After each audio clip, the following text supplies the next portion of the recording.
إن الحمد لله نحمده ونستعينه ونستغفره ونعوذ بالله من شرور أنفسنا ومن سيئات أعمالنا من يهده الله فلا مضل له ومن يضلل فلا هادي له وأشهد أن لا إله إلا الله وحده لا شريك له وأشهد أن محمدا عبده ورسوله صلى الله عليه وعلى آله وأصحابه والتابعين وتابع التابعين ومن تبعهم بإحسان إلى يوم الدين أما بعد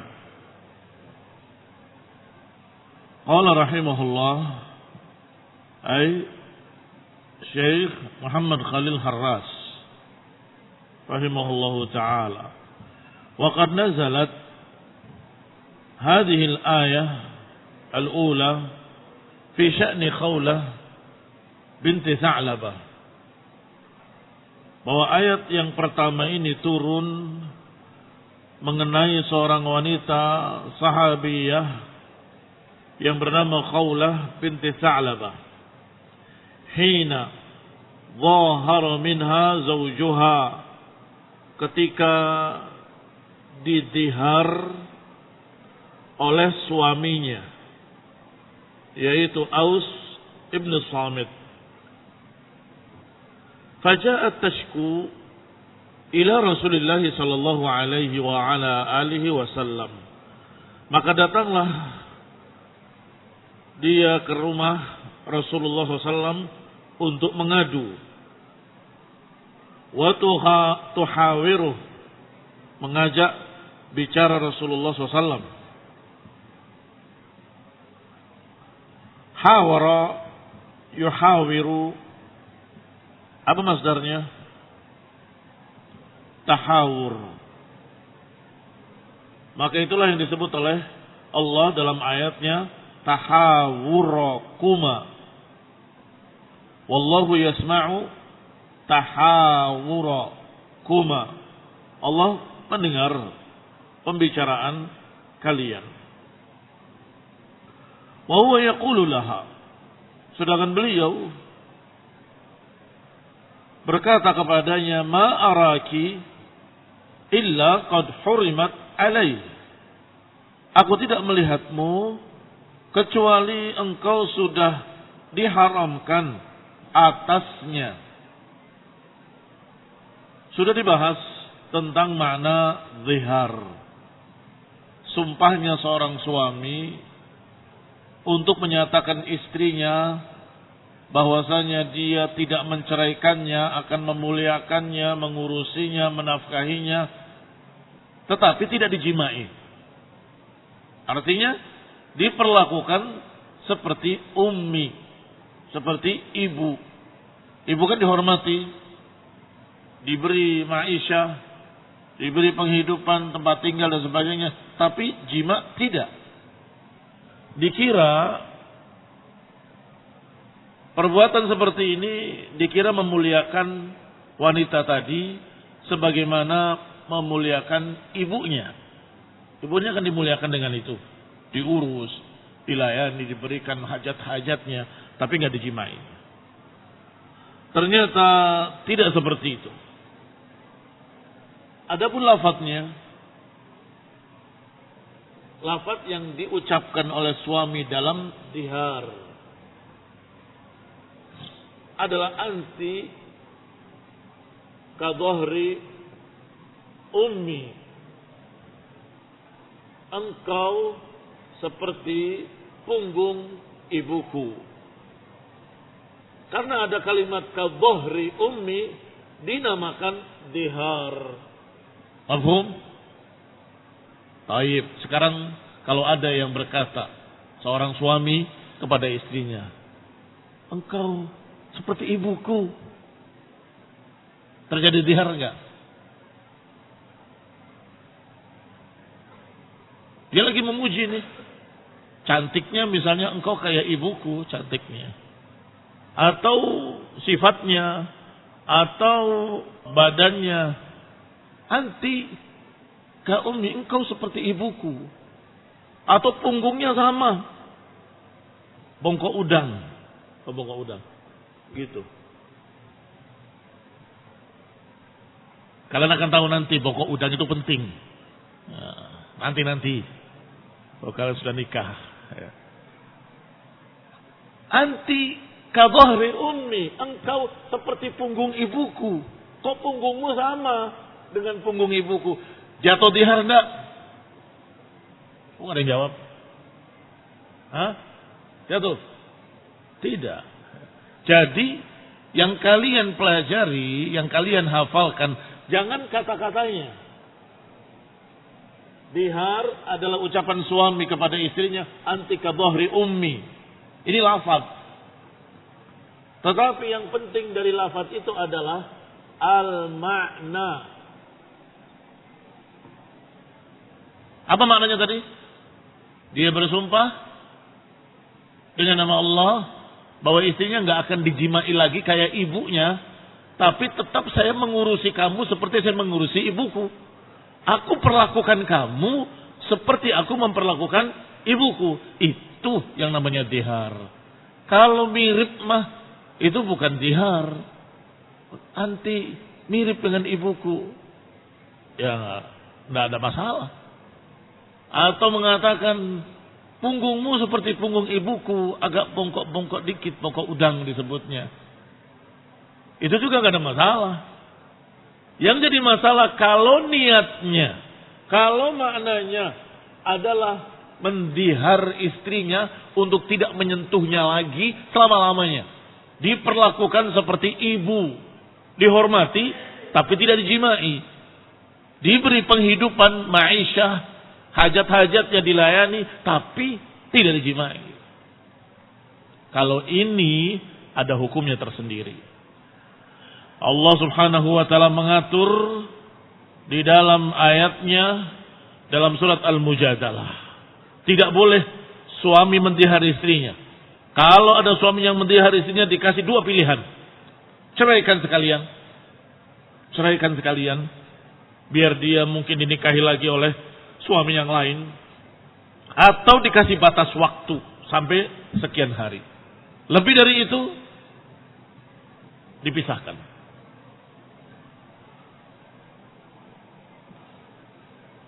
Akhrajahul Bukhari, dikeluarkan oleh Imam Bukhari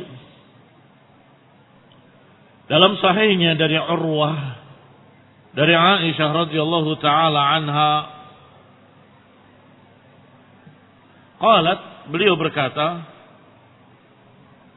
Alhamdulillahilladzi wasi'a sam'uhu al-aswat. Segala puji bagi Allah yang pendengarannya maha luas ke seluruh suara apapun. Laqad ja'atil mujadilatu, telah datang al-mujadilah, wanita yang berdiskusi. Tashku ila Rasulillah sallallahu alaihi wa ala alihi wasallam. Datang mengeluh, mengadukan prosesnya kepada Rasulullah SAW. Wa ana fi nahiyatin minal bait, kata Aisyah, dan aku ada di salah satu sisi di rumah itu. Berarti Aisyah menyaksikan kejadiannya. Ma asma'u ma taqulu fa anzalallahu azza wa jalla. Dan di mana aku bisa mendengar apa yang diucapkan oleh wanita tadi. Maka Allah menurunkan wahyunya. Qad sami'a Allahu qawla allati tujadiluka fi zawjiha wa tashtaki ila Allah. Allah telah mendengar ucapan wanita yang berdiskusi denganmu tentang suaminya. Kata Aisyah, wa ana fi nahiyatin minal baiti ma asma' ma taqul. Padahal aku ada di sisi lain rumah itu. Aku nggak dengar. Tapi Allah Maha mendengar. Wa amal ayatu tsaniyah. Adapun ayat yang kedua, faqad nazalat fi Finhas al-Yahudil khabith. Adapun ayat yang kedua turun tentang seorang Yahudi al-khabith, Yahudi yang buruk yang bernama Finhas. Hina qala li Abi Bakrin radhiyallahu taala anhu lamma da'ahu ila al-Islam. Ketika dia berkata kepada Abu Bakar, ketika Abu Bakar mengajaknya untuk masuk Islam. Apa kata Finhas? Berkata sang Yahudi khabith, "Wallahi ya Abu Bakrin, ma bina ilallahi min hajah." Demi Allah wahai Abu Bakar, aku tidak memerlukan Allah sama sekali. Aku tidak fakir. Fakir itu artinya miskin, tidak punya apa-apa. Tetapi fakir juga maknanya adalah muhtaj.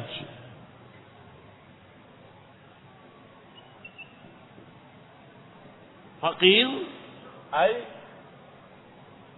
muhtajun, membutuhkan. Sehingga kalau ada kalimat nahnu fuqara'u ilallah, kami fakir kepada Allah, maknanya kami sangat membutuhkan Allah. Nah, ini si kafir ini Finhas justru sebaliknya mengatakan aku tidak fakir, aku nggak butuh kepada Allah katanya. Na'udzubillah dari ucapan kufur. Wa annahu ilaina la faqir. Kata si Finhas, justru dia yang fakir kepadaku. Justru dia yang berhajat, yang memerlukan kepadaku. Walau kana ghaniyan mastaqradana.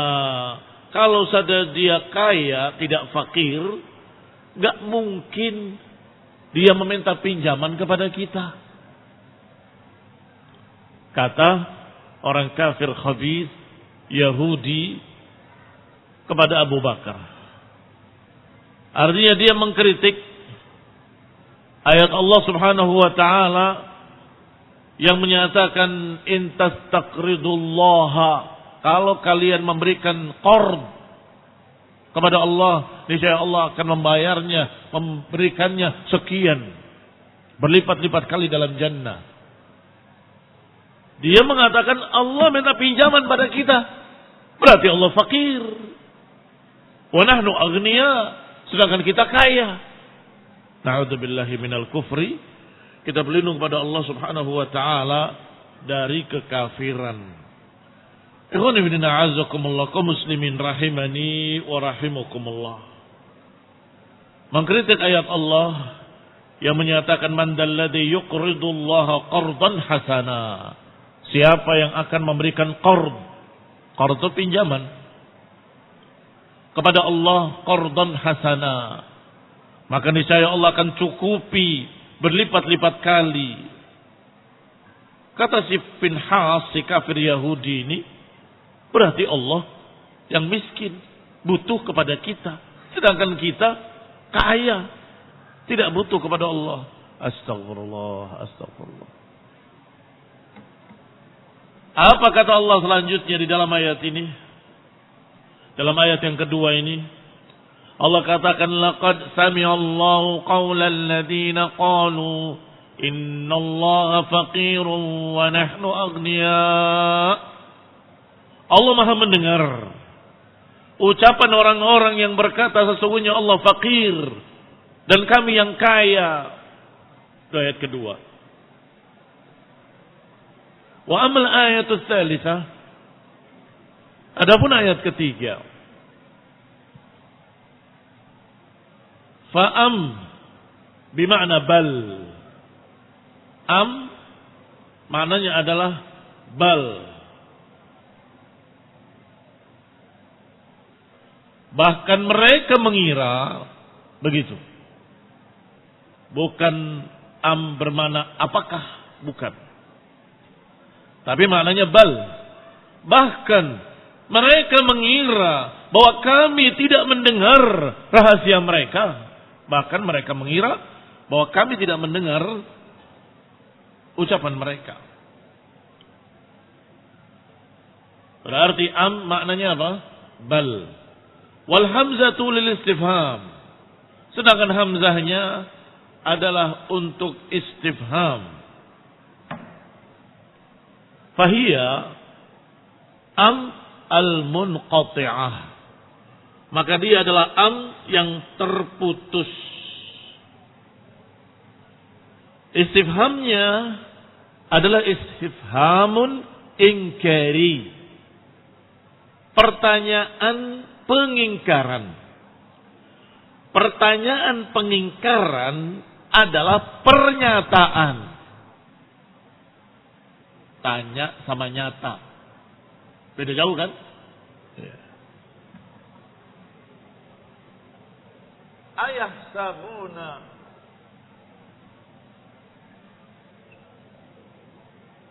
Tetapi disebut dengan Am yahsabuna anna la nasma. Apakah mereka itu menduga bahwa dan seterusnya. Tapi bukan pertanyaan. Karena pertanyaannya ingkari, pengingkaran. Bahkan mereka itu mengingkari, tidak tahu, tidak mengerti kalau kami ini mendengar, kata Allah, ucapan mereka. Mereka mengira kami tidak dengar. Ikhwan fillah azakumullah. Bahasa itu seperti bahasa kita ketika berbicara satu dengan lainnya, mengatakan misalnya seorang anak beralasan, suatu anak begini, suatu anak begini. Maka gurunya berkata, dikira saya nggak tahu. Apa maknanya? Maknanya saya tahu kan gitu. Walaupun bentuknya pertanyaan, apakah kamu mengira saya tidak tahu? Jangan dijawab, iya, saya kira Bapak nggak tahu. Jangan begitu. Karena maknanya bukan pertanyaan, nggak perlu jawaban. Maknanya adalah ana a'lamu. Aku tahu. Ini pernyataan. Pernyataan. Tetapi dalam bentuk pertanyaan. Pertanyaan tapi maksudnya pernyataan. Kembali kepada kitab.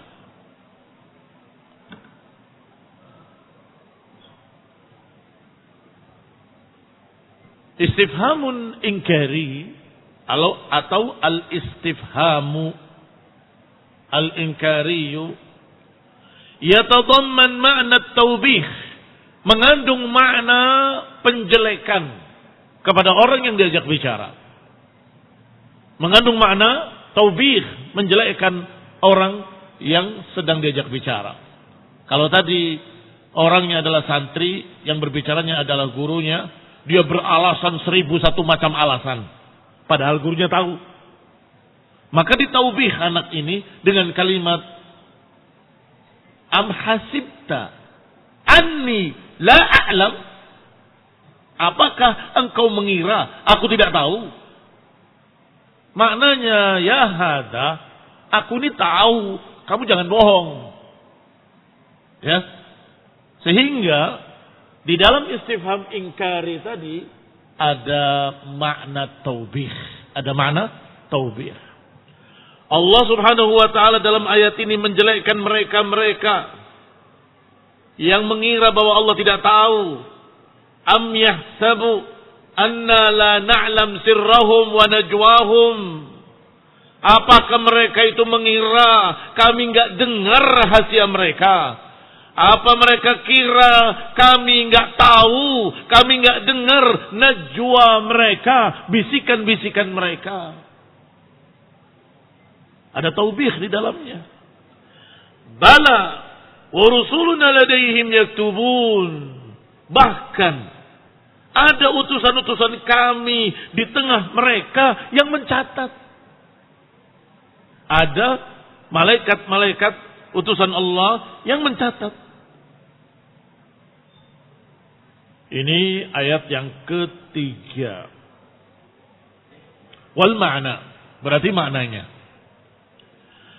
Bal ayadunnu haula'i fi takhaffihim wastitarihim anna la nasma' sirrahum wa najwahum.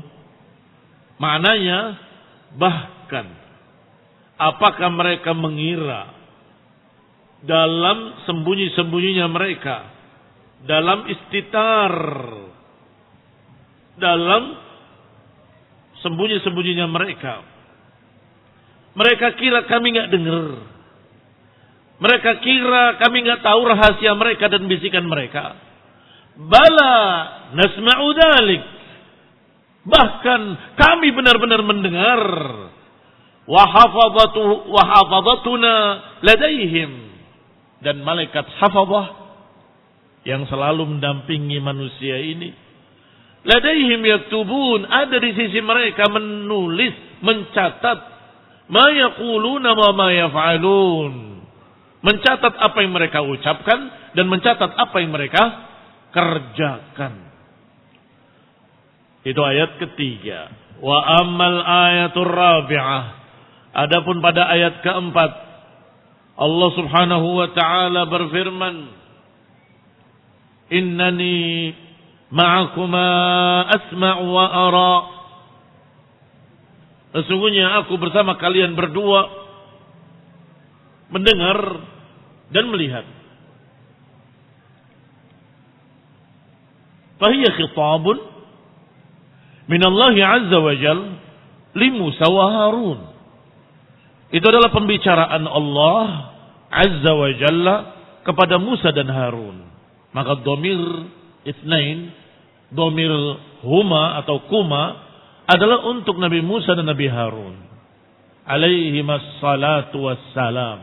Semoga memberikan pada keduanya salawat dan salam. Kapan Allah katakan pada Harun dan Musa alaihi wassalam? Hina syakau ilallahi khawfahuma, ketika mereka mengadukan rasa takut mereka kepada Allah Subhanahu wa ta'ala. Ikhwan fillah a'azzakumullah. Rasa takut yang mereka adukan kepada Allah dari jenis rasa takut yang wajar. Sudah pernah kita bahas tentang khauf, ada 3. Ada khauf tabi'i, seperti takut pada singa, takut pada ular yang berbisa, takut pada orang yang mengancam dengan pedangnya dan sebagainya. Yang kedua, takut pada sesuatu yang tidak jelas. Takut pada pohon angker. Emang pokoknya bisa mukul kamu? Ya enggak sih. Emang pohonnya bisa membunuh kamu? Enggak, tapi kan punya kekuatan gaib. Nah, di situ salahnya. Di situ salahnya. Ada khauf syirik. Ada khauf yang mengalahkan ketaatan. Khauf yang mengalahkan ketaatan. Itu dosa. Berarti 3. Yang mengalahkan ketaatan itu rasa takut yang dosa. Yang mengandung keyakinan-keyakinan syirik, maka itu khaufus syirk. Yang satu lagi khaufut tabi'i. Maka Musa dan Harun mengatakan, aku ini punya dosa, punya kesalahan di sana. Dan mereka semua mencariku, ingin membunuhku. Kalau aku ke sana, pasti mereka membunuhku. Aku sendiri, mereka banyak. Bagaimana ini? Apa kata Allah Subhanahu wa ta'ala? Innani ma'akuma asma'u wa ara. Sesungguhnya aku, kata Allah, bersama kalian berdua. Aku mendengar, aku melihat. Barakallahu fiikum. Maka kalimat ini Allah ucapkan adalah jawaban terhadap Nabi Musa yang mengadukan rasa khawatirnya min batshi fir'auna bihima. Rasa takut, rasa khawatir dari batsy Fir'aun, dari kejahatan Fir'aun. Faqala lahuma, maka Allah berkata kepada keduanya, qala la takhafa,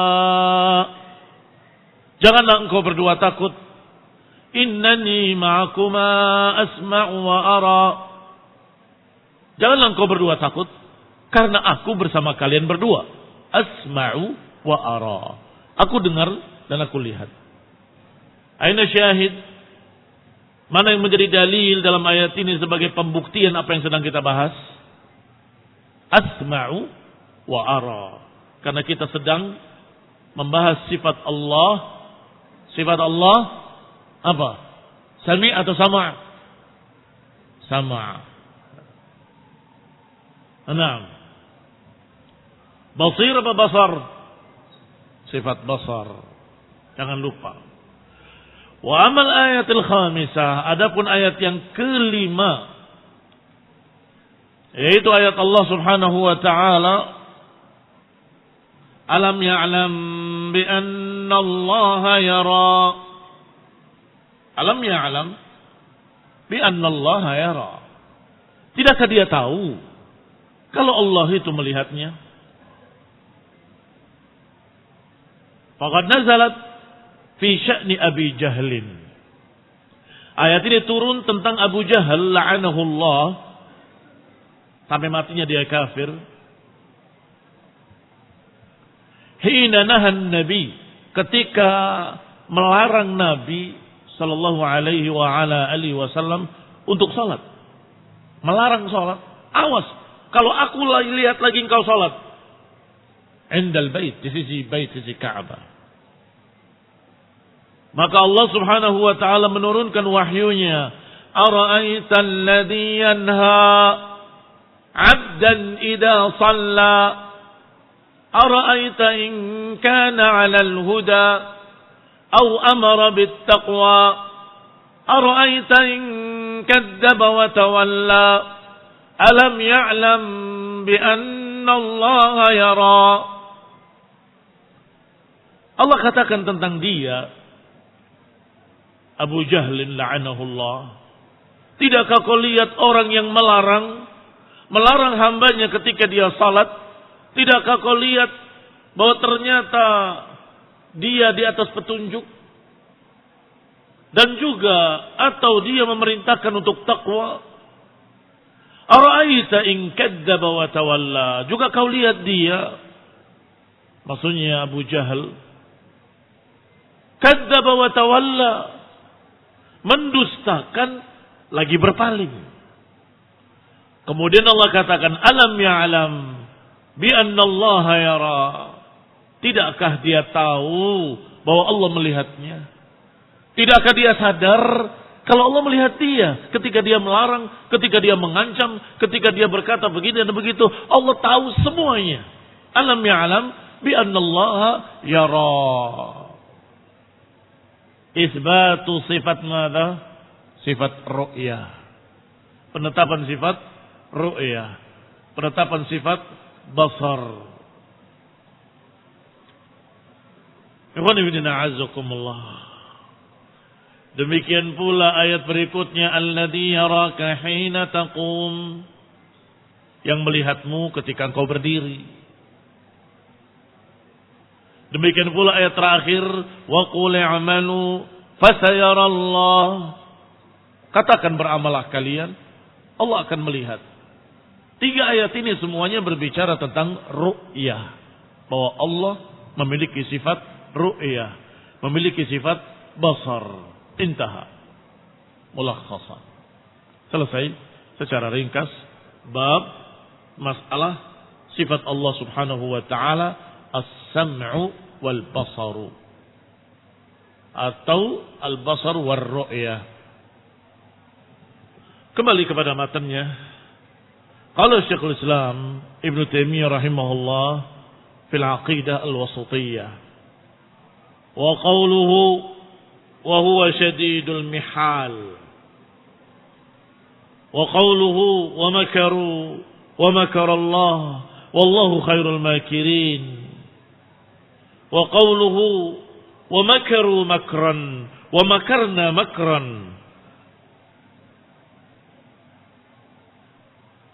Wa qawluhu innahum yakiduna kaida wa akidu kaida. Ayat-ayat ini barakallahu fikum berbicara tentang sifat Allah Subhanahu wa taala, al-makr wal kaid wal mihal. Yang maknanya kurang lebih sama adalah tipu daya. Tapi jangan kalian salah paham dengan kalimat tipu, dikira maknanya menipu, bukan. Tipu daya dua kata yang sudah jadi satu dalam bahasa Indonesia. Maknanya adalah merencanakan rencana-rencana yang rencananya pasti terjadi dan pasti berhasil. Ini barakallahu fikum makna dari kalimat makr atau dari kalimat kaid. Innahum yakiduna kaida fakidu kaida. Mereka membuat tipu daya, Allah juga membuat tipu daya. Tetapi makna tipu daya tadi adalah merencanakan bagi Allah Subhanahu wa taala. Mereka membuat tipu daya yang jelek, jahat, mengandung perkara yang zalim, mengandung perkara-perkara yang jahat, tetapi Allah merencanakan rencana yang adil. Siapa yang akan terjadi rencananya? Allah. Rencana siapa yang pasti berhasil? Allah. Ini barakallahu fiikum. Di dalam ayat-ayat ini Allah Subhanahu wa taala mengenalkan dirinya bahwa Allah juga bisa, maha kuasa untuk merencanakan rencana-rencana. Qauluhu di dalam syarahnya Syekh Muhammad Khalil Harras mengatakan, qauluhu wa huwa syadidul mihal ila akhirih tadammanat hadhihi al-ayatu isbat sifatayil makr wal kaid. Ayat ini di dalamnya mengandung dua sifat yang Allah tetapkan untuk dirinya. Sifatai al-makr wal kaid. Sifatai, ini sifataini, dua sifat. Tetapi nunnya hudhifa, mahdzuf, limadha? Lil idhafah. Sifatayil makr wal kaid. Dua sifat al-makr wal kaid. Wa huma min sifatil fi'li wal ikhtiyariyah. Sifat ini adalah sifat fi'liyah al-ikhtiyariyah. Masih ingat bahwasanya sifat-sifat Allah Subhanahu wa ta'ala memiliki dua jenis. Ada sifat dzatiyah, ada sifat fi'liyah.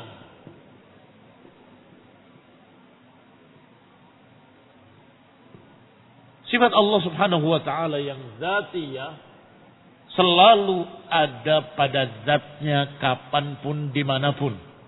Kapanpun, abadiyan wa azaliyan. Abadiyan itu selama-lamanya. Azalian adalah sedulu-dulunya sudah sifat seperti itu. Pada zatnya. Baik. Adapun fi'liyah, masih ingat tanda-tandanya apa? Ciri-cirinya. Ciri-cirinya berkait dengan ikhtiar. Berkait dengan apa? Iradah.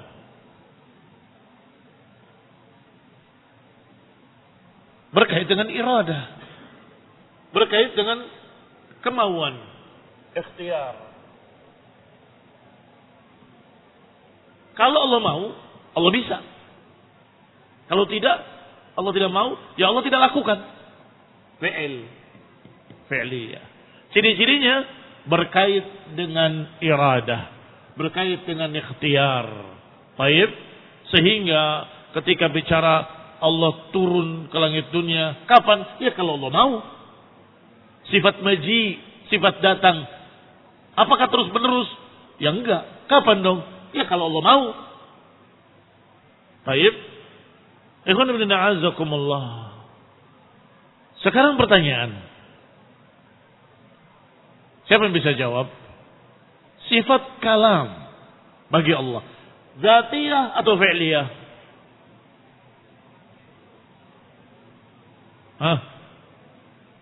Hati-hati. Jawab dengan ilmu.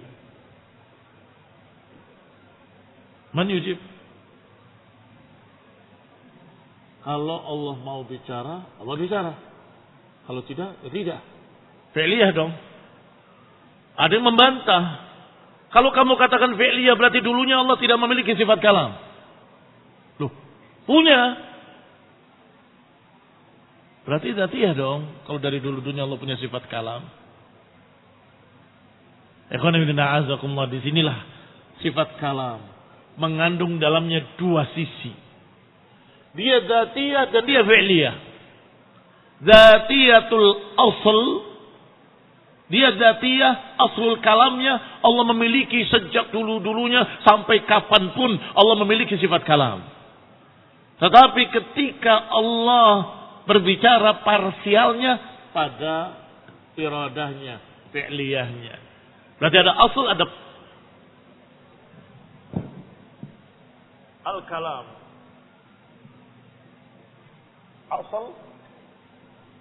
Asalnya zatiyah. Zat Allah sudah memiliki sifat kalam sejak dulu-dulunya sampai selama-lamanya. Tapi parsialnya, atau parsial, masing-masing kata-kata, masing-masing pembicaraan itu adalah ikhtiari. Kapan Allah mau, Allah bicara.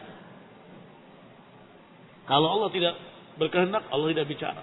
Sehingga aslu sifatil kalam dzatiyah wa juz'iyatuhu fi'liyah. Nanti akan datang insyaallah pembahasan tersebut biidznillah taala. Makanya disebut di sini sifat kaid adalah al-fi'l al-ikhtiyariyah. Sifat fi'liyah ikhtiyariyah. Kapan Allah ingin, Allah lakukan. Walakin la yanbaghi an yushtaqqa lahu min hataini sifataini ismun. Tetapi tidak boleh dari dua sifat ini dijadikan sebagai nama. Sudah pernah dibahas. Setiap nama mengandung sifat. Betul? Allah memiliki nama-nama yang banyak. Setiap nama-nama Allah mengandung sifat di dalamnya. Sahih? Sahih. Tetapi tidak sebaliknya. Apakah setiap sifat jadi nama? La. Kullu isim yatadamman as-sifah. Setiap nama mengandung sifat. Walaysa kullu sifah yakunu isman. Tetapi tidak semua sifat jadi nama. Misalnya Allah Subhanahu wa taala memiliki sifat membalas. Ada enggak ayatnya? Ada. Fantaqamna minhum. Fantaqamna minhum. Kami balas mereka. Apakah boleh dijadikan nama Allah Al-Muntaqim? Wahai Muntaqim misalnya. Wahai pembalas, wahai tukang balas. Tidak bisa. Tidak. Sama dengan kaid wal makr. Apa kalau disifati makir? Astagfirullah. Tidak pantas bagi Allah. Apakah Allah disifati dengan kaid, pembikin tipu daya? Tidak. Mengapa? Karena Allah membuat rencana, membuat tipu daya, merencanakan kaid dan sebagainya adalah untuk keadilannya sebagai balasan yang setimpal bagi orang yang pantas. Di situ baik. Tetapi kalau dijadikan sebagai nama tukang membalas, tukang bikin rencana, ini tidak pantas bagi Allah Subhanahu wa taala. Maka jangan dipanggil Allah dengan makir atau dengan kaid. Jangan. Bal yuqafu indana warada bihin nas min annahu khairul makirin. Kecuali apa yang disebutkan di dalam hadis yang sahih, di dalam ayat Al-Quran, bahwa Allah subhanahu wa ta'ala sebaik-baik yang membuat rencana. Itu boleh. Jadi tukang bikin tipu daya tidak boleh. Tetapi sebaik-baik yang membuat tipu daya boleh. Ini barakallahu fikum. Semakin menunjukkan bahwa dalam masalah akidah asma dan sifat tauqifiyah harus naqif ala ma qala Allah wa qala Rasul. Harus berhenti pada apa kata Allah, apa kata Rasul. Jangan melampauinya. Kalau dalam Quran, dalam sunnah tidak pernah Allah disebut makir, jangan kita sebut makir.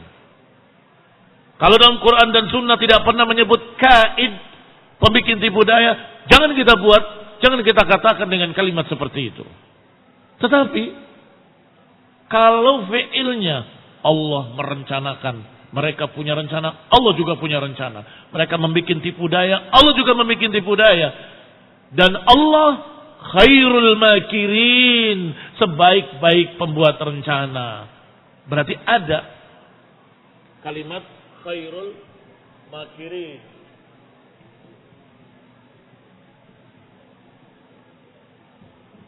Makirnya tidak ada dalam Quran dan Sunnah. Tapi khairul makirin ada, sebaik-baik pembuat rencana. Baik, maka apa tadi? Kesimpulannya dalam masa ini adalah tauqifiyah. Perhatikan ucapan Syekh Muhammad Khalil Harras. Bal yuqaf. Ini mana tauqifiyah? Yuqaf indana warada bihin nas. Kita berhenti pada apa yang disebutkan di dalam nas, dalil-dalil. Min annahu khairul makirin. Bahwa Allah sebaik-baik pembuat rencana. Wa annahu yakidu lil a'da'il kafirin. Dan bahwasanya Allah membuat rencana-rencana tipu daya terhadap orang-orang kafir. Adapun ayat berikutnya. Wa amma qawluhu huwa subhanahu wa ta'ala syadidul mihal. Fama'nahu syadidul akhdhi bil uqubah. Adalah asyadid bil uqubah. Yang membalas dengan keras. Kama fi qawlihi ta'ala, seperti pada ucapan Allah subhanahu wa ta'ala, inna batsha rabbika lasyadid. Sesungguhnya balasan Allah sangat keras. Atau seperti ucapan Allah subhanahu wa ta'ala, inna akhdahu alimun syadid. Sesungguhnya balasan Allah sangat pedih, sangat menyakitkan, dan sangat dahsyat. Dalam 3 ayat ini Allah mensifati dirinya yang memiliki sifat membalas dengan keras, membalas dengan menyakitkan, membalas dengan dahsyat. Baik, apakah boleh Allah dinamakan dengan nama pembalas? Tidak. Tidak dijadikan sebagai nama. Sama seperti kaid dan makr. Sifat, tapi tidak jadi nama. Kenapa? Karena tauqifiyah. Karena kita berhenti pada apa kata Allah, apa kata Rasulnya. Kalau dalam Quran dan Sunnah tidak menyebutkan seperti itu, berarti Allah Subhanahu wa ta'ala tidak mau dinamakan dan tidak ingin dipanggil dengan nama-nama tersebut. Wa qala Ibnu Abbas, berkata Ibnu Abbas, ma'nahu syadid al-haul. Tadi kan mihal, syadidul mihal. Kata Ibnu Abbas maknanya syadidul haul. Apa kata Mujahid? Syadidul quwwah, sangat dahsyat kekuatannya. Wal aqwalu mutaqaribah. Ucapan-ucapan tadi saling mendekati. Kalau dimaksudnya adalah dahsyat kekuatannya, boleh nggak jadi nama? Boleh, karena Allah memang maha kuat, al-qawi, yang maha kuat. Tetapi membalas tidak. Wa qala Ibnu Abbas, wa qala Mujahid dan lainnya, ini kalimat-kalimat yang saling mendekati. Amma qauluhu, adapun wallahu khairul makirin, fa ma'nahu, maka maknanya adalah anqadhuhum wa asra'uhum makran. Khairul makirin adalah yang paling berhasil, anfad, paling berhasil. Bukan pakai qaf ya. Anfaduhum, yang paling munaffaz, yang paling berhasil rencananya. Wa asra', yang paling cepat. Paling cepat, paling cepat. Paling tepat, paling pas rencananya. Maka dikatakan wallahu khairul makirin. Wa qad fassara ba'du salafi makrallahi bi'ibadihi bi annahu istidrajuhum bin ni'ami min haitsu la ya'lamun. Ditafsirkan oleh sebagian para salaf makna makar bagi Allah, makna tipu daya bagi Allah. Makar Allah terhadap hamba-hambanya adalah istidrajuhum bin ni'ami, mengulur mereka dengan kenikmatan-kenikmatan min haitsu la ya'lamun, di mana mereka tidak sadar. Tiba-tiba mereka dibinasakan dalam keadaan di puncak kekafirannya, dibinasakan oleh Allah di puncak-puncak penentangannya. Itu makna makar menurut sebagian salaf, menurut sebagian para ulama salaf. Mengapa disebut makar?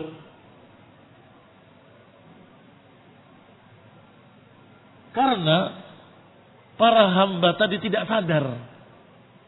Kafir, musyrik, zalim, jahat, memusuhi Allah, memusuhi Rasulnya, memusuhi hamba-hambanya yang salihin, mu'minin, muwahhidin, justru dihalangi, dimusuhi. Tetapi Allah berikan rezeki.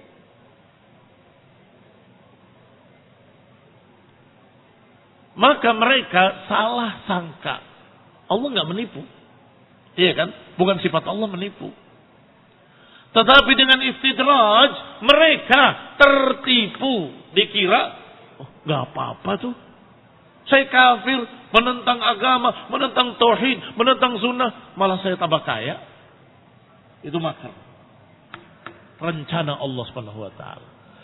Agar mereka dalam keadaan terus tidak sadar sampai ketika saatnya datang azab, mereka sedang puncak-puncaknya kekafiran, sedang puncak-puncaknya kejahatan.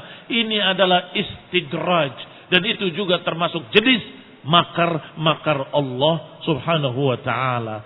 Sanastadrijuhum min haitsu la ya'lamun. Kami akan istidraj mereka dari sisi yang mereka tidak sangka-sangka. Dari sisi yang mereka tidak sadar. Ikhwan fillah a'azzakumullah, itu tafsir sebagian para salafus salih. Fa kullama ahdatsu dzanban ahdatsa lahum ni'mah. Setiap dia bertambah dosa, diberi oleh Allah Subhanahu wa taala tambahan rezeki, kenikmatan.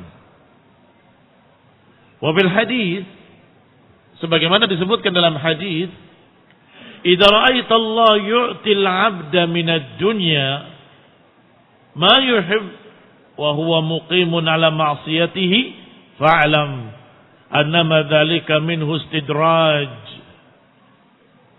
Dalam hadis disebutkan, hadis Hasan bituruqihi, Hasan dengan banyaknya jalan yang saling mendukung. Kata Nabi, kalau engkau melihat Allah memberikan pada seorang hamba, diberi dunia sesuai dengan apa yang dia inginkan, padahal orang itu terus dalam maksiat, tapi diberi apa yang dia inginkan dari dunia, fa'lam annahu minhu istidraj. Fa'lam annama dzalika minhu istidraj. Ketahuilah bahwa itu adalah istidraj. Allah ulur-ulur agar mereka lupa dan kemudian mati dalam keadaan su'ul khatimah. Berarti sebaliknya, kalau ada orang yang berbuat dosa kemudian dibalas oleh Allah di dunia, tiba-tiba pailit, tiba-tiba bangkrut, tiba-tiba habis hartanya, terbakar, tenggelam dan sebagainya, maka itu justru kebaikan. Mengapa kebaikan? Ditegur oleh Allah di dunia. Waduh, ini kan dosa-dosa saya. Dia berubah jadi baik, bertaubat dan sebagainya. Ini malah kebaikan buat si hamba. Berbeda dengan orang yang berbuat zalim, bermaksiat, tetapi terus diistidraj oleh Allah, diulur-ulur dengan dunia. Semakin kaya, semakin kaya, semakin jahat, semakin jahat, semakin kaya Allah berikan. Sampai di puncak kejahatannya, dia mati su'ul khatimah. Ini makar Allah subhanahu wa ta'ala kepada hamba-hambanya. Wa qad nazalat hadhihi al-ayah fi sya'ni Isa alaihi salam. Ayat ini turun tentang masalah Isa alaihi salam. Hina aradal yahudu qatlahu, ketika Yahudi ingin membunuhnya, fadakhala baitan fihi quwwah, maka masuklah beliau ke satu rumah yang memiliki lubang atau celah. Wa qad ayyadahu Allahu bi Jibril alaihi salam, sedangkan Allah sudah memerintahkan Jibril untuk menjaganya. Farafa'ahu ila sama, maka Isa diangkat ke langit minal quwwah, dari lubang tadi. Fadakhala alaihi bi Yahuda, maka masuklah mereka dengan seorang yang bernama Yahuda, liyadullahum alaihi fayaqtuluh, inginnya menunjukkan di mana Isa. Orang ini berkata, dalam sini, di dalam sini. Begitu mereka masuk, tidak ada kecuali Yahuda. Fa'alqallah syabaha Isa, maka Allah lemparkan kepada Yahuda ini kemiripan dengan Isa. Mereka tidak mendapati kecuali Yahuda dan wajahnya mirip persis seperti Isa. Fayaqtulu, maka mereka membunuh Yahuda. Justru Allah jadikan ala dzalikal khain, Allah berikan kepada si pengkhianat tadi kemiripan wajah dengan Isa. Falamma dakhala al-bait falam yajid fihi Isa, ketika masuk ke rumah mereka tidak mendapati Isa. Kharaja ilaihim, maka mereka pun keluar. Wa huwa yaqulu ma fil baiti ahad, orang-orang tadi berkata tidak ada di rumah ini siapapun. Faqataluhu, maka mereka pun membunuhnya. Mengapa? Wa hum yarawnahu annahu Isa, karena mereka melihatnya kalau ini Isa, wajahnya sama dengan Isa.